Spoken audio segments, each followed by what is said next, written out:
इस दुनिया में बिना कारण के कुछ नहीं होता, ना आता ना खोता। बहुत ध्यान से मेरी बात सुनना। Losing is not disappearance. खोना मतलब गायब होना नहीं है। खोना एक फुल स्टॉप की तरह है, पूर्ण विराम की तरह है, जो एक वाक्य को पूरा करता है, एक कहानी को पूरा करता है, एक पैराग्राफ को पूरा करता है। जब तक एक वाक्य पर पूर्ण विराम नहीं आएगा, वो अपना मतलब बना ही नहीं पाएगा, वो अधूरा ही रहेगा।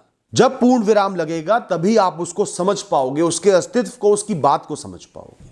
अब मैं जैसे बोल रहा हूं, मैं निरंतर बोलता रहूं, बिना रुके एक एक करके शब्द बोलता रहूं, बस 5 मिनट, 10 मिनट, 15 मिनट, आपके दिमाग में कुछ समझ में नहीं आएगा, सब कुछ ऊपर से निकलता चले जाएगा। जहां मैंने एक वाक्य बोला, उसमें गैप आया, आप उस वाक्य को तब समझोगे। तो इसलिए जीवन से चीजें खोती हैं, जाती हैं, खत्म होती हैं। खत्म होना ही एक चीज की, वस्तु की, विषय की कहानी को बनाता है, इंपॉर्टेंस को बनाता है, जीवन को उसको समझाता है। हमें समझ में आता है वो क्या है, वरना हम समझ ही नहीं पाते। पूरे जीवन जो चीज मिल रही है, आप जिंदगी में कभी उसकी वैल्यू नहीं करोगे। पूरे जीवन रोटी मिल रही है, पूरे जीवन छत मिल रही है, पूरे जीवन को रिश्ता मिल रहा है, कभी वैल्यू नहीं करोगे। उसको second grade, third grade treatment दोगे। और ये बात बिल्कुल सच है, मानो चाहे ना मानो। जब फुल स्टॉप लगता है तभी वैल्यू पता चलती है। पूरे जीवन अगर आपको जवान रखा जाए ना, उस जवानी की वैल्यू खत्म हो जाएगी, उस ऊर्जा की वैल्यू खत्म हो जाएगी। आप उसी में मानसिक तौर पर बूढ़े हो जाओगे, थक जाओगे। तो जीवन के अलग अलग फेज खत्म होते हैं, पूर्ण विराम लगता है, तभी उनकी कीमत, उनकी यादें, उनकी वैल्यू बनती है और उसको मन में लेके आगे चल पाते हो। तो कोई भी वाक्य है जिस पर पूर्ण विराम लग गया है, या चैप्टर है जो खत्म हो गया है, वो इसलिए ही कीमती है क्योंकि वो एक चैप्टर है, वो आपके जीवन का, कहानी का एक हिस्सा है। इस बात से मुझे एक इंसान का किस्सा याद आता है। कुछ साल पहले मैं एक इंसान से मिला, बहुत अच्छा इंसान था, बहुत खुश था। किसी ने मुझे बताया कि जो इंसान है ना, आज अपने जीवन में बहुत खुश है, बीवी है, 3 बच्चे हैं। एक समय जवानी में इसके साथ बहुत बुरा हुआ था। एक एक्सीडेंट में इसने अपनी बीवी और बच्चे को खो दिया था, दोनों की मृत्यु हो गई थी। उसके बाद समय के साथ दूसरी शादी हुई, फिर बच्चे हुए। आज ये खुश है, आज उसके वो बच्चे बड़े बड़े हो गए। उस समय वो डिप्रेशन में रहा, सालों साल दुखी रहा, परेशान रहा, सोचता रहा, लेकिन आज वो सुखी है, खुश है, इस परिवार में खुश है। आज यही इसका परिवार है।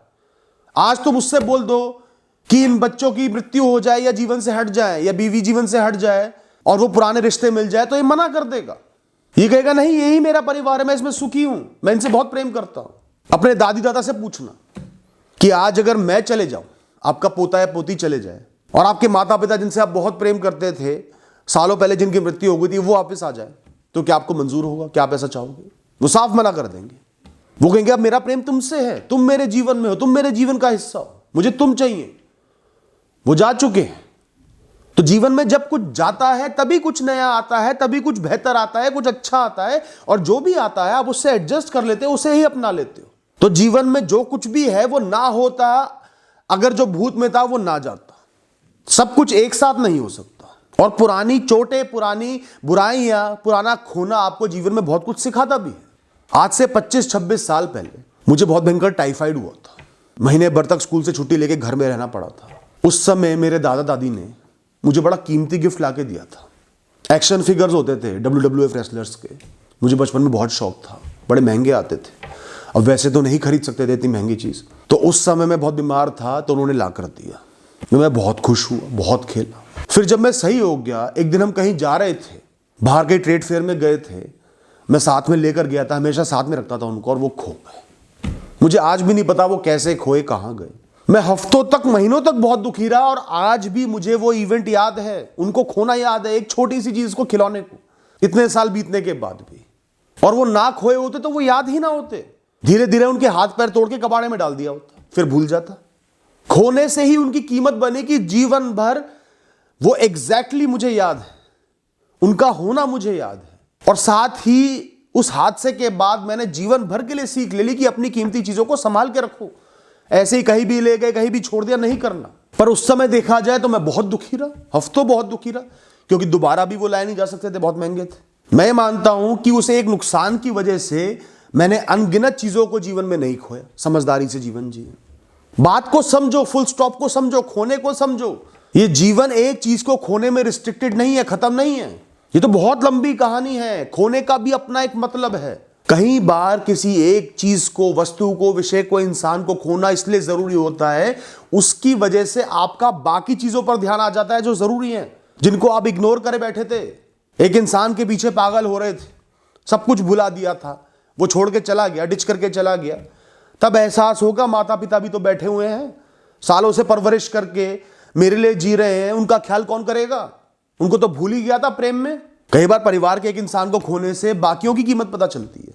मैं अपने जीवन का किस्सा बताता हूं। मेरा अपने दादी दादा से शुरू से ही बहुत ज्यादा प्रेम था। वो मेरे माता पिता की तरह ही थे। बचपन से उन्होंने मुझे पाला, माता पिता से ज्यादा ध्यान दिया, मेरे लिए ही जिए। जब मेरी दादी की मृत्यु हुई, बहुत दर्दनाक थी वो मृत्यु। मैं बताना भी नहीं चाहता कि उन्होंने अंत में क्या क्या देखा। पर उनकी मृत्यु के बाद मुझे एहसास हुआ कि मैंने अपने दादाजी पर बहुत कम ध्यान दिया। मेरा सारा ध्यान अपनी दादी पर रहता था, उन्हीं से बातें करना, उनके लिए चीजें लाना। उनके जाने के बाद मैंने अपना सारा ध्यान दादाजी पर केंद्रित करा। अब मैं इनको खुश रखूंगा। जो खुशी पहले इनको नहीं दे पाया था, बटी हुई थी, वो मैं अब इनको दूंगा। उसके बाद वो 1 साल तक जीवित रहे। उसके बीच में मैं उनको कहीं जगह घुमा के लाया, जबकि उम्र ज्यादा हो गई थी, ज्यादा घूम फिर नहीं सकते थे, तो अभी किसी तरह घुमा के लाया, तीर्थ करा के लाया। उनको अलग अलग चीजें ला के दी जिनका उनको शौक था। उनके साथ बहुत समय बिताया, बहुत सारी बातें करी, उनको सुना ध्यान से। और ऐसा सिर्फ इसलिए हो पाया क्योंकि मैंने अपनी दादी को खोया।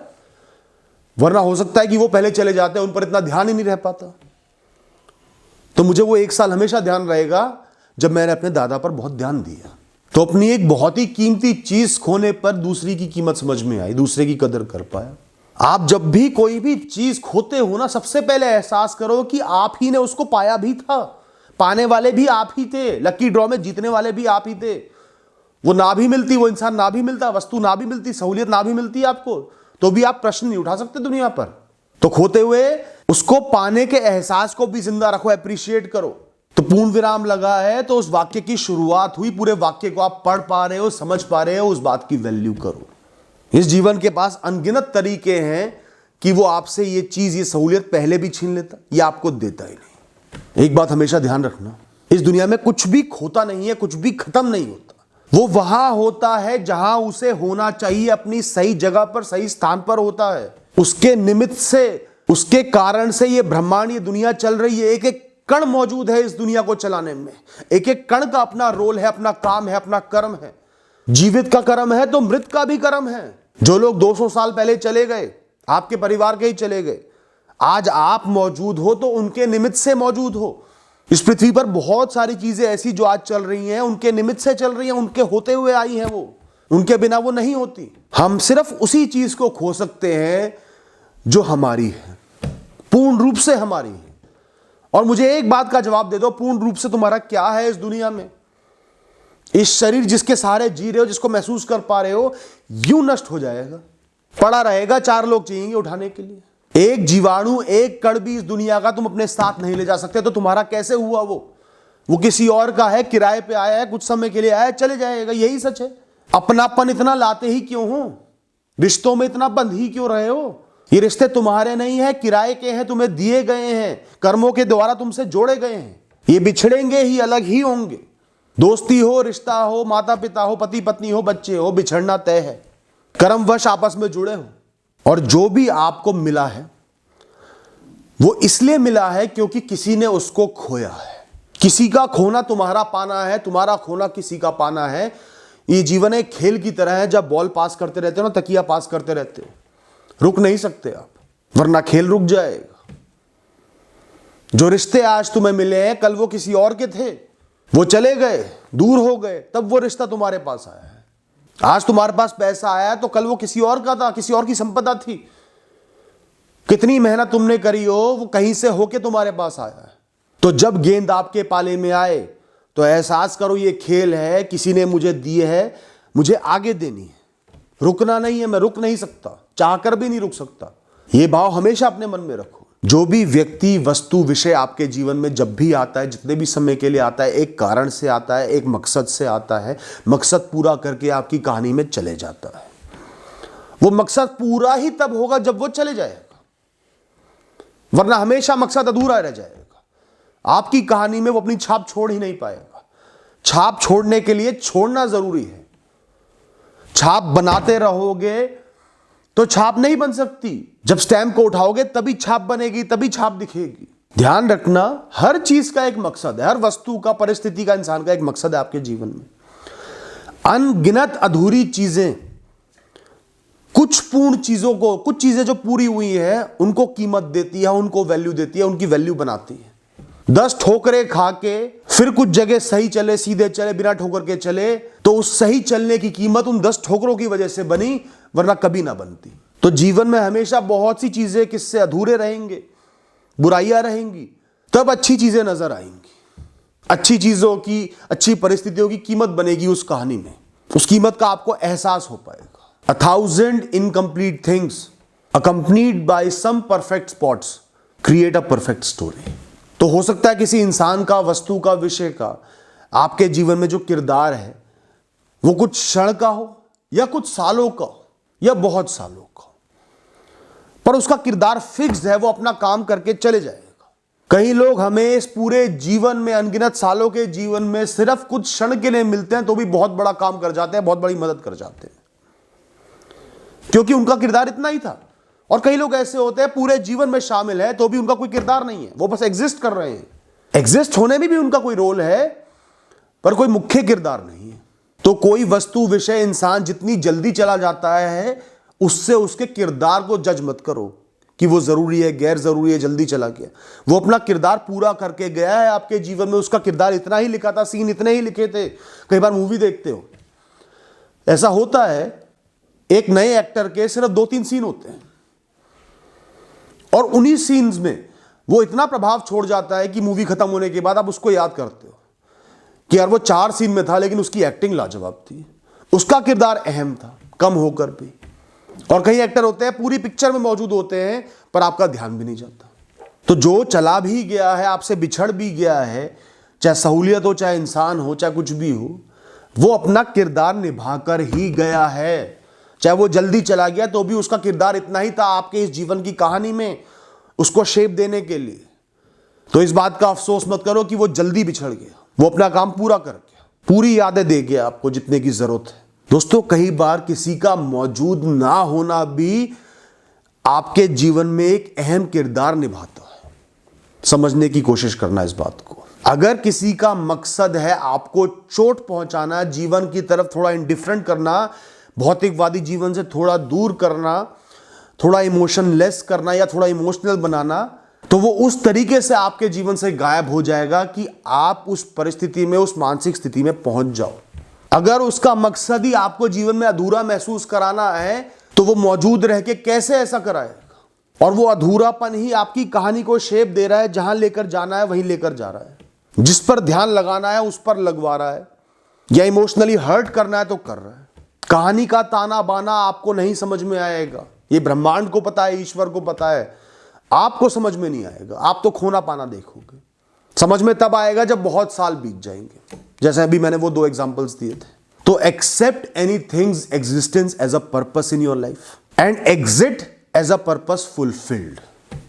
कई बार आपका प्रेम संबंध, एक रिश्ता टूट जाता है, उस समय तो आप सालों साल डिप्रेशन में रहते हो, लेकिन वो आपको मैच्योर बना जाता है, लोगों की असलियत का ज्ञान दे जाता है, मनोस्थिति का ज्ञान दे जाता है, ये ज्ञान दे जाता है कि खुद पर निर्भर रहो, लोगों का सहारा लेके मत जियो। मैं एक इंसान को जानता हूं जिसका प्रेम संबंध टूटा, जिससे प्रेम करता था, उसने बहुत चोटें पहुंचाई और उसके बाद वो बहुत समय तक टूटा रहा, लेकिन जब उसकी शादी हुई तो उसने एक बहुत सही इंसान को, उन क्राइटेरियंस को सोच के चुना और वो जीवन भर खुश रहा।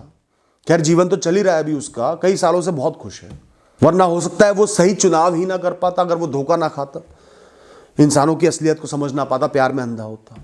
कई बार किसी इंसान को एक योद्धा की तरह थोड़ा सा अग्रेसिव जीवन जीना होता है, तो इसलिए ही उसको कम उम्र में चोटें दी जाती हैं। कई बार एक इंसान को बहुत आगे बढ़ना होता है, बड़ी बड़ी जिम्मेदारियां इस पृथ्वी पर निभानी होती हैं, तो इसलिए कम उम्र में उससे बहुत कुछ छीन लिया जाता है, उसको खेल में उतार दिया जाता है।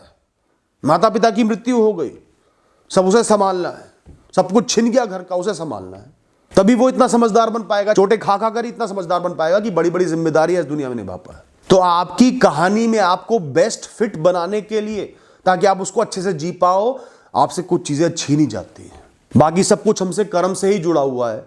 कहीं ना कहीं हमारे कर्म मिले होंगे, जुड़े होंगे, सिंक्रोनाइजेशन में होंगे कि किसी को जल्दी जाना है, उसके कर्म है, तो आपको किसी को जल्दी खोना है, आपके कर्म है, तो वो आपसे आके जुड़ गए, वो जीव आपके जीवन में आ गया। तो जीवन एक बहाव है, एक नदी है, वो बहती रहेगी, कभी भी नहीं रुकेगी। बहुत कुछ आएगा जाएगा, बिछड़ेगा, पर प्रवाह बहता रहेगा। खोना सीखो, खोने की वैल्यू को समझो। एक्सपेक्टेशन ही मत रखो कि कुछ हमेशा हमेशा के लिए आपके पास हो, या कुछ भी मेरा नहीं है, या कुछ भी इस लायक नहीं है कि मेरे जीवन के प्रवाह को रोक दे। तो लाइफ में, जीवन में हमेशा माइंडफुल रहो, जागृत रहो। जो इस समय मेरे पास है वो भी मेरा नहीं है, किसी कारण से मेरे पास है। मेरी कहानी के एक वाक्य को, एक चैप्टर को पूरा करने के लिए, वो सिर्फ परिस्थिति का हिस्सा है। जो मेरा नहीं है, जो छिन गया, जो बिछड़ गया, वो मेरा था ही नहीं, वो इस क्षण में मेरा होना ही नहीं था। वो अपना किरदार निभा के चला गया। और जो खोएगा वो कुछ और पाने में मदद करेगा, उसकी वजह से ही कुछ और आ पाएगा। तो जो भी मौजूद है इस क्षण में, या बिछड़ा हुआ है या नहीं है, उन सबको मिला के मेरा जीवन बन रहा है और कंप्लीट जीवन बन रहा है। तो सिर्फ बिछड़ना ही नहीं, मिलना भी देखो, सहूलियतें भी देखो, और जो भी आपके पास है बजाय उससे बहुत लगाव करने के, उसको भोगो, पूर्ण रूप से इस्तेमाल करो, उसकी वैल्यू करो, कदर करो, ताकि जब वो चले जाए तब रिग्रेट ना हो कि उसके होने को मैं जस्टिफाई नहीं कर पाया। और यह भी एहसास हमेशा मन में रखो कि इस दुनिया में बहुत कुछ है और सब कुछ मेरे लिए नहीं है। चाहे मैं कितना ही चाहूं, सब कुछ मुझे नहीं मिलेगा, कुछ मिलेगा, कुछ नहीं भी मिलेगा। मैं कोशिश कर सकता हूं, प्रयास कर सकता हूं, पर देना ना देना प्रकृति के हाथ में है, मेरी कहानी के हाथ में है। तो कुछ नहीं भी मिलेगा तो कुछ और मिलेगा, फिर बिछड़ेगा भी, और कहानी चलती रहेगी। Thank you and all the best.